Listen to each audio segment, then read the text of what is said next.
Welcome to line date Chirag Neeya Naana powered by Ron India. அனைவருக்கும் கோபிநாத்தின் அன்பு வணக்கங்கள். இன்னைக்கு நம்ம பேச போற விஷயம் விலை ஏறிக்கொண்டே இருந்தாலும் எல்லாருக்கும் ரொம்ப பிடிக்கிற விஷயம் தங்கம். இந்த தங்கம்ங்கிறது இன்னைக்கு நேற்றுக்கு இல்லை, ரொம்ப காலமாகவே தமிழ் சொசைட்டியோட ஒரு அங்கமாகவே இருக்கு அப்படிங்கிறதா உண்மை. சங்க பாடலில் ஒரு குறிப்பு இருக்கு. ஒரு அரண்மனையில் இளவரசியோ அல்லது ராணியோ யாரோ உட்காந்துருக்குறாங்க. அப்போ ஒரு பறவை அங்கே உட்காருது. அது ரொம்ப டிஸ்டர்பன்ஸாக இருக்குது அப்படிங்கிறதுக்காண்டி எந்திரிச்சு போய் விரட்டுறதுக்கு சோம்பேறிப்பட்டுட்டு கழுத்தில் இருந்த செயினை அப்படி கலட்டி விட்டு அடிச்சுதான் அந்த அம்மா. அந்த அளவுக்கு தங்கத்தின் மீது நம்ம மக்களுக்கு அவ்வளோ வச்சிருந்துருக்காங்க. அதனால் எடுத்து அடிக்கிற அளவுக்கு ஒரு ஸ்பேஸ் இருந்திருக்கு. தங்கம் அப்படிங்கிறது இன்றைக்கி எல்லாரும் நிறையா போட்டாலும் கூட ஒரு ஸ்டாட்டிஸ்டிக்ஸ் வைஸ் பார்த்தா உலகத்தில் அதிகமாக தங்கத்தை விரும்பி வாங்குகிற, தங்கத்தை அதிகமாக பயன்படுத்துகிற மிக முக்கியமான நாடுகளில் ஒன்று இந்தியா. அதில் அதிகமாக தங்கம் வாங்குவது அப்படின்னா தமிழர்கள் அப்படின்னு சொல்கிறோம். இன்றைக்கி நேற்றுக்கு இல்லை, அந்த காலத்திலிருந்து மிகப்பெரிய அளவுக்கு பார்வையோடு கூடிய அப்படியான தங்கம் நகைகள் இல்லாட்டாலும் கூட ஆசாரிகிட்ட கொடுத்து செய்கிற ரொம்ப திக்காக இருக்கிற அதிகமான பவுண்ட் இருக்கக்கூடிய நகைகளை தொடர்ந்து அணிஞ்சிட்டு வந்துட்டு இருக்காங்க. இது ஒரு பக்கம். இதை தாண்டி இன்றைக்கி இருக்கக்கூடிய மாறி இருக்கக்கூடிய இந்த காலகட்டத்தில் பார்த்திங்கன்னா தங்கத்தை அதிகமாக அணிய விரும்பாத ஒரு மனோநிலை டியூ டு வேரியஸ் கல்ச்சுரல் சேஞ்சஸாக இருக்கலாம், அல்லது லைஃப் ஸ்டைல் சேஞ்சஸாக இருக்கலாம், கொள்கை ரீதியான காரணங்களாக இருக்கலாம், அல்லது ஒரு மத ரீதியான காரணங்களாக இருக்கலாம். இப்படி சில முக்கியமான காரணங்களை முன்னிட்டும் அல்லது தனிப்பட்ட முறையில் விருப்பம் இல்லாமலும் நகையை அணியாத அல்லது நகையை அதிக அளவுக்கு அணிய விரும்பாத ஒரு மனோநிலையும் இன்னொரு பக்கம் வந்திருக்கு. பட் பெண்கள் அப்படின்னாலே நகை தான். அப்படி தான் இது வரைக்கும் சொல்லப்பட்டிருக்கு. பெண்களுக்கு நகை மீது மிகப்பெரிய மோகம் உண்டு. அதனால தான் அவ்வளவு நகை விற்கிறது, அவ்வளவு விளம்பரங்கள் வருகிறது. ஜோக்ஸ் எல்லாம் அடிக்கிறப்போ கூட பெண்கள் என் முன்னாடி ஒரு நகை வாங்கி கொடுத்தா பேசாமல் இருப்பா அப்படின்னு சொல்லக்கூடிய அளவு சொல்லப்படுவதற்கான காரணம் என்ன அப்படின்னு கேட்டால், நகை என்றாலே பெண்கள், தங்கத்தை காதலிக்கும் பெண்களா இல்லை அப்படின்னு சொல்லப்படுது. அப்படி இருக்கிறப்போ எப்படி இன்றைக்கு நிறைய பேர் அல்லது ஒரு குறிப்பிட்ட எண்ணிக்கையில் இருக்கக்கூடிய பெண்கள் நகை அணிய பெரிய அளவுக்கு விரும்பவில்லை அப்படிங்கிற ஒரு கேள்வி இருக்குது. உண்மையிலேயே பெண்களுக்கு அந்த அளவு நகை மீது மோகம் இருக்கிறதா அல்லது இல்லையா? இந்த அளவுக்கு மோகத்தோடு இருக்கலாமா, இருக்கக்கூடாதா? தங்கம், அதுதான் இன்னைக்கு நம்ம எடுத்து பேச போற விஷயம்.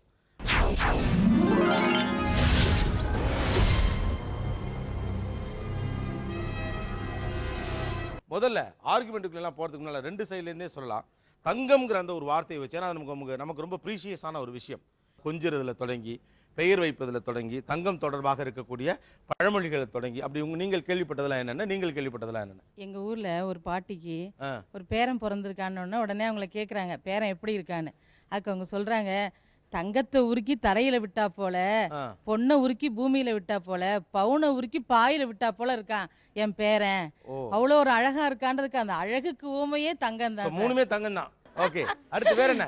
தங்கத்தை வைத்து பேசுகிற பேச்சுகள், வார்த்தைகள், பழமொழிகள். இப்போ ஒரு அம்மா ஒரு குழந்தைய கொஞ்சணும்னாலே அம்மாவோட தங்கம் யாரு அப்படிதான் கேட்பாங்க. குழந்தைய கொஞ்சறதே அதுதான். என்னோட பேருமே தங்கம் தான். உங்க பேருமே தங்கம்? பேரே தங்கம் தான். ஓகே, பரம்பரையாவே உங்களுக்கு தங்கம் பிடிச்ச ஒரு விஷயம்.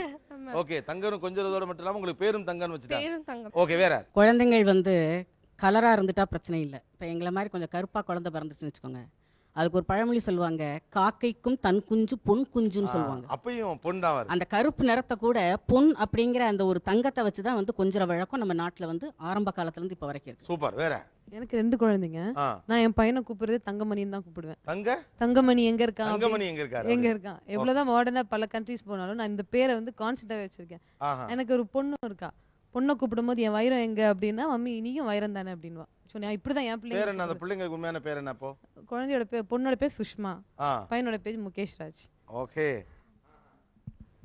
எங்க அக்காவுடைய பசங்க பேர் தங்கமணி வைரமணி. ஓ, தங்கமணி வைரமணி. ஓகே, அவ்வளவு பிடிக்கும். ஆமாங்க சார். ஹலோ, நான் நார்த் இந்தியன். ஆனால் எங்கள் பசங்களெல்லாம் நாங்கள் சோனான்னு தான் கூப்பிடுவோம். சோனானாலே தங்கம்ன்ற அர்த்தம். ஆமாம், அதனால நார்த் இந்தியன்லேருந்து சவுத் இந்தியன் வரைக்கும் சோனா தான். அதே மாதிரி ஒரு ஹஸ்பண்ட்க்கு ஒரு சின்ன குறையாக இருந்தாலும் நம்ம சிவாஜி கணேசன் படத்தில் தங்கத்திலே ஒரு குறை இருந்தாலும் தரத்திலே குறைவதுண்டோ அப்படின்ற ஒரு பாட்டு தெரியலையே. அங்கே வரைக்கும் போயிட்டீங்களே? அங்கே வரைக்கும் இருக்குது. அதனால பட் நீங்கள் அங்கேயும் நார்த் இந்தியாவிலேருந்து வந்தவங்க அப்படிங்கிறதுனால தமிழ்நாட்டில் அதிகமாக தங்கத்தின் பற்றி ரொம்ப பேசுகிறாங்களா, இல்லை நார்த் இந்தியாவில் அதிகம்? இல்லை, நார்த் இந்தியாவில் போட்டுக்கிறது கம்மி, ஆனால் வியாபாரம் செய்கிறது ரொம்ப. வியாபாரம் ஓகே, வாங்கி அணிந்து கொள்வது குறைவு. ஓகே, இங்கே தான் அதிகம். இங்கே தான் அதிகம், ஆனால் வியாபார நோக்கத்தில் நிறைய செய்யறாங்க. அங்கே வேற? பொண்ணுக்கு பொன்னிட்டு பாருன்னு சொல்லுவாங்க. பொண்ணுக்கு பொன்னிட்டு பார். அதனால பொண்ணு எவ்வளவுதான் அழகா இருந்தா கூட நகை போட்டாதான் அந்த பொண்ணுக்கு இன்னும் அழகு செய்யறோம். ஓகே, நீங்க கேட்ட வரைக்கும் தங்கத்தை வைத்திருக்கக்கூடிய பெயர்கள், பழமொழிகள்? இப்போது என் ஃபாதர் வந்து பார்த்தீங்கன்னா எங்கள் தாத்தா பாட்டிக்கு 10 வருஷம் வெயிட் பண்ணி பிறந்த முதல் 4 குழந்தை.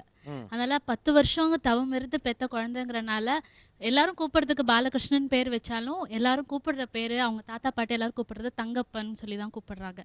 இன்னைக்கு வரைக்கும் ஊர்லலாம் பார்த்தீங்கன்னா எல்லாரும் தங்கப்பன் சொன்னாதான் எங்கள் அப்பாவுக்கு தெரியும். ஆமாம். அதே மாதிரி பழமொழியெல்லாம் பார்த்தீங்கன்னா நிறைய இருக்குது. இப்போது பொண்ணு வைக்கிற இடத்துல பூ வைக்கணும்னு சொல்லுவாங்க. சிம்பிளாக இருக்கணுங்கிறதுக்கு கோல்டு அவாய்ட் பண்ணலாங்கிறத மாதிரி சொல்கிறாங்க.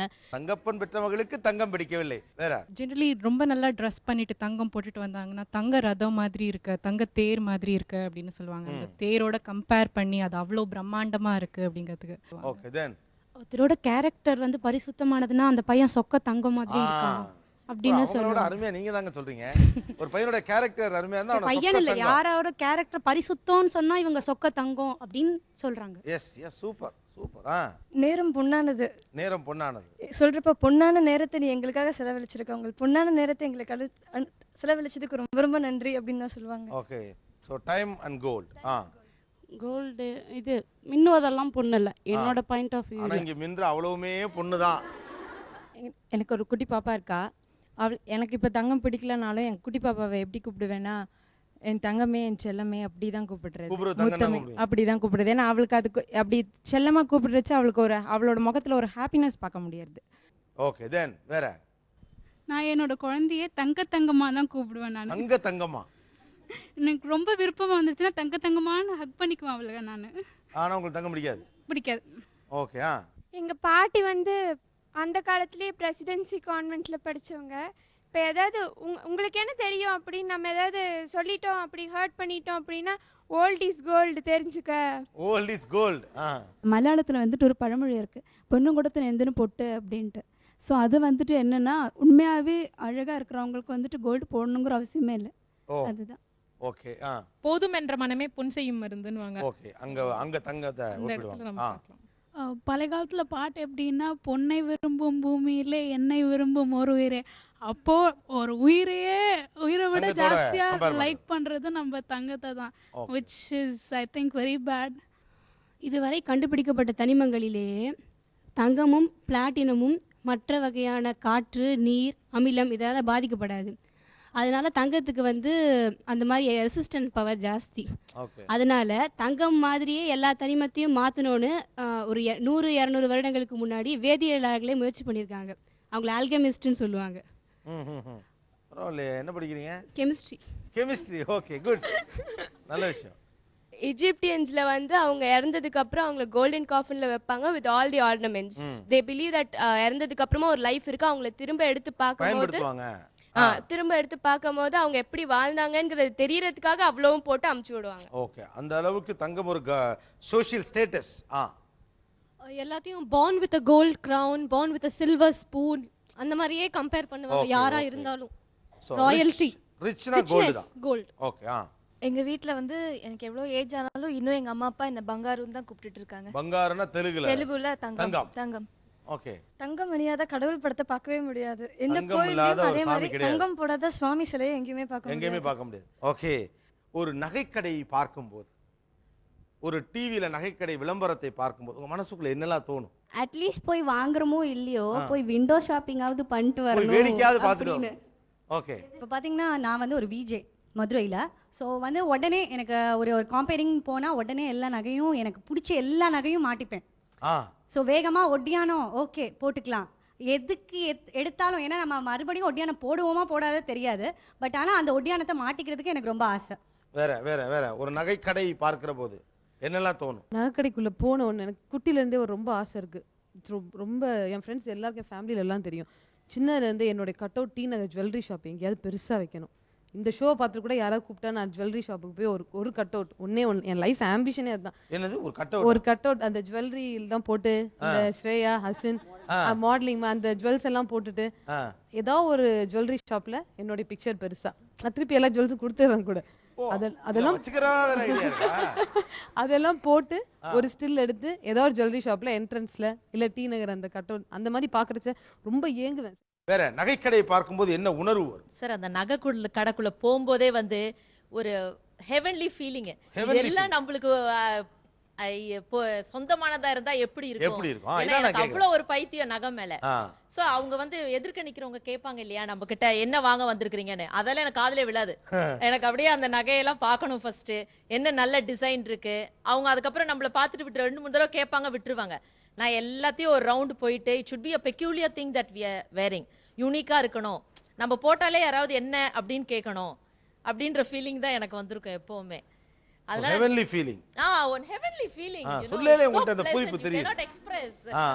then வேற நகைக்கடைக்குள்ளே போகும்போது அதில் இருக்க டிசைன்ஸ் எல்லாமே அட்லீஸ்ட் ஒரு வாட்டியாச்சும் நம்ம போட்டு பார்க்கணும் அப்படிங்கிற மாதிரி ஒரு ஃபீல் இருக்கும் அது போட்டு பார்த்து அது அட்லீஸ்ட் ஒரு வாட்டி ஃபோட்டோ எடுத்தாச்சும் மாட்டி வைக்கணும் அதை பார்க்கும்போதாவது அட்லீஸ்ட் அந்த ஒரு ஃபீல் இருக்கும் நமக்கு எல்லாத்தையும் எடுத்து வாங்கிக்கணும் எல்லாத்தையும் வாங்கிக்கணும் எல்லாத்தையும் ஒரு வாட்டி போட்டாச்சும் பார்க்கணும் அப்படிங்கிற மாதிரி ஒரு ஃபீல் இருக்கும் ஒட்டுமொத்தமாக நிறைய நகைகளை ஒரே இடத்துல பார்க்குறப்போ நகை கடைக்கு நீங்கள் கேட்குறது எப்படின்னா என்ன தோணுதுன்னு இல்லை மைதாஸ்னு சொல்லி ஃபஸ்ட்டு நாங்கள் சின்ன குழந்தையா இருக்கும்போது ஒரு பாடம் வந்திருக்குது அவர் எப்படின்னா அவரே ஒரு ராஜா அவருக்கு கேட்குறாங்க உனக்கு வந்து ஒரு கடவுள் வந்து ஒரு அருள் கொடுக்குறாரு என்னென்னா நீ எது தொட்டாலும் பொண்ணாகும் அவன் ஒன்று பாக்கி இல்லாமல் எல்லாமே தொட்டுட்டு கடைசியில் அவன் பொண்ணையும் தொட்டுறான் ஏன்னா அவனுக்கு ஆசை அடங்க மாட்டேங்குது ஒரு ஆண் அவனுக்கே அவ்வளோ ஆசை இருக்கும்போதும் நீங்கள் பெண்கள்கிட்ட இது கேட்குறதே சாதாரணம் நீங்கள் பொண்ணு புருஷன் அவ்வளோ பேரையும் தொட்டுருவேங்கிறீங்க ஓகே அதுதான் உண்மை அதான் உண்மை ஓகே வேற டீ நகர நகை கடைகள் நுழைஞ்சா நம்ம டீ நகரில் ஒரு 4 நகை கடைக்கு ஓனராக இருக்கக்கூடாதான்னு தோணும் ஒரு 4 நகை கடைக்கு